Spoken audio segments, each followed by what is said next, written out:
Hello and welcome to another Wednesday evening chat with Louise. So this week I thought we would carry on a little bit about when we started the first video about living on your own, and we did 3 tips for living on your own. Now I know one of the things that's the hardest thing to deal with is loneliness. So I thought I'd chat about that tonight and give you a few tips on how I started the process of getting away from that. Because the first time I was really lonely was when I was left on my own with a 6-month-old baby. I was running the antique centre I had at the time 7 days a week and still doing some part-time hairdressing in the evenings. So my life revolved around making sure my baby was okay, that the business was running, and there was no time for me. And I remember it so well because I remember talking to one of the ladies whose hair I was doing, who I trusted, and I just said to her, my skin hurt because I was so lonely. You know, just to have somebody give you a hug. I still remember that, and it still actually gets me a little bit in here. But fast forward to now, and the last few years, when I first started on my own after the breakup, and again that crippling loneliness when you tell yourself there's nobody else like them. Oh my god, yes there is, and you can't live without them. You feel like you've lost a part of yourself and your arm's been chopped off or something like that, and I genuinely felt like that, so I do know what it's like. But it does get better, and it's a process. So when we talked about those first 3 things about living on your own, about getting control and being kind to yourself, and feeling that you can cope, that's kind of an immediate response that you need to do to be able to live, basically, to be able to function. But if it is just you, life can become very same, you know, especially, I mean, I work from home, so I can become a hermit if I really want to. I don't have to people at all. So yes, it's an interesting process to think, how do I stop feeling lonely? And I can honestly say 2.5 years on, I don't feel lonely. I never feel lonely now. And it's not about going out and doing lots of things, because I think that's something a lot of people do. They either try and find a partner quickly to replace the other one. They don't want that emptiness. They don't want that feeling of just them. And actually, I love time on my own now. In fact, it's such a relief. I can get over peopled. So I quite like to come home and just sit in total silence, read a book, wake up in the middle of the night when I want, you know, do what I want, eat what I want, sleep when I want. So there are a lot of positives to it, but to begin with, we have to go through that process. So you're going to grieve for the relationship that's ended, or the partner that's been lost, or whatever's happened in your life. And I think one of the really good things to do is to start looking at you and what you want, who you are, because I think as women we sometimes lose ourselves in relationships. We do things for our partners, for children, even if they're grown up. We put everybody else first, you know, and then it's us last, if ever. So one of the first things I did was I went through my wardrobe. I looked at all my clothes. I love clothes, I love handbags, I love shoes. How many things do we save for the best? Oh, well, I can't wear those. They're for best. And the first thing I decided was nothing was being saved for best anymore. The next thing I did was I looked at all the things that didn't fit me, and I decided realistically, was I going to get back in them? There were a few things that I absolutely adore that I put to one side with the hope that I would, and I did for a while. And then there's also other things that I would have worn that reminded me of him, reminded me of the happy times, and made me feel sad. So, you know, I got rid of them absolutely straight away. I sell things on eBay, they went on eBay. And it's very freeing to go and look at your wardrobe and see that there are things that you want to wear that don't remind you of anything particularly, but when you put them on, they make you feel good. And I think that's a really good first tip, is to have clothes that you want to wear, make you feel good. If you don't like the way that you look, what a great time to go and join a gym, get out walking and do things like that, because again, it's a way of meeting people. But for me, I'm not a fan of gyms. If I'm going to work out, I work out at home. So by looking at my wardrobe, really assessing who I was, where I was going, what did I want to look like, and how did I want to feel, again, that made me feel a bit more empowered.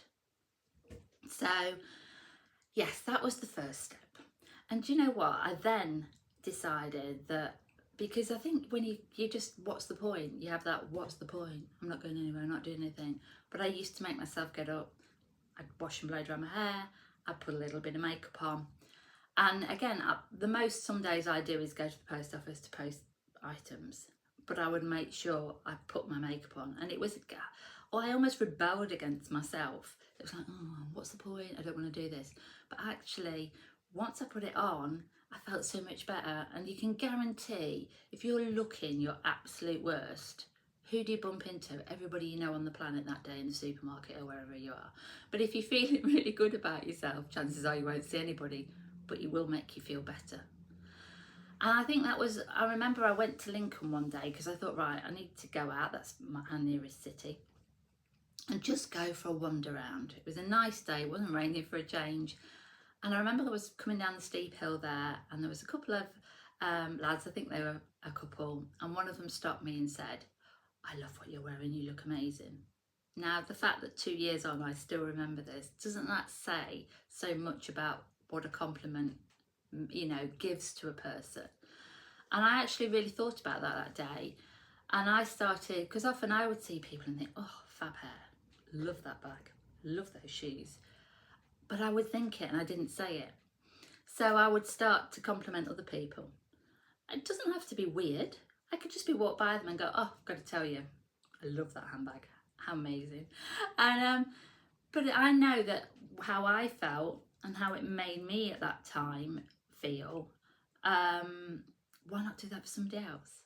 So to be able to pass that compliment on was really lovely. And I think that's an important way of meeting people, because I have some really nice conversations with people. So for somebody who doesn't people and finds it hard, again, just interacting with somebody just for a couple of seconds stops that loneliness. So what else did I do? Again, I'd started going to yoga, to different clubs, meeting people, and I had to make myself go out. Another thing I would do is I found somewhere I felt safe to go for a coffee.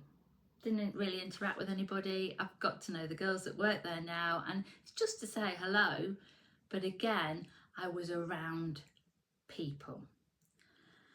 And I do think perhaps when we're first, I call it wounded because it does feel like a wounding when you've been abandoned, we don't want to be seen. We want to hide ourselves away, and that is sometimes the worst time for that to happen, because you need to be around people. It's healing to be seen, it's healing to be heard. So I think that's really the tips that I would give you are: one, let's just recap, look at that wardrobe. Who do you want to be? How do you want to look? Are you hiding in black and grey items? Do you wear anything bright? I did go out and buy some pink jumpers because it lifted my mood and it made me feel so much better. So use your wardrobe to make you feel better. If it doesn't fit, why not treat yourself? And I don't mean spend tons of money, because often if you've lost a partner, money can be really, really hard if you're on your own. So why not one thing a month? Why not look on eBay? Why not look in charity shops? There are some amazing things out there, but just find something that makes you feel really good. Then, number two, look at all those things that you've saved for a rainy day or a special occasion. Time to get them on. Time to strut your stuff. And even if you just do it one day a week, make yourself go out wearing something that makes you feel amazing. I think you'll really enjoy it. Put that makeup on, put your clothes on that you really feel comfy in, and just go for a walk around the shops, or go to a little cafe where you can sit and have a coffee. If you're feeling awkward, take something to read, take a book to read. You can have a look at your phone, or sit by the window where you can look at people. People watching is fabulous. I love doing that. And then I think the third one is compliment other people. Share a bit of happiness and a bit of kindness, and that will feed back to you. It will make you feel better. So just be those three things to begin with. Just concentrate on those. You can wallow, it's fine. Go on, wallow. You can still have your wine. You can still do the things you've got to do. But part of the process, it will help you to heal. So I hope those 3 tips will help. There are loads more we can talk about. I'm going to go back next week and we'll have another look about things we can do about living on our own. Again, more things to combat loneliness. And it is part of the process. But we are women and we are strong and we can get through this. Thank you.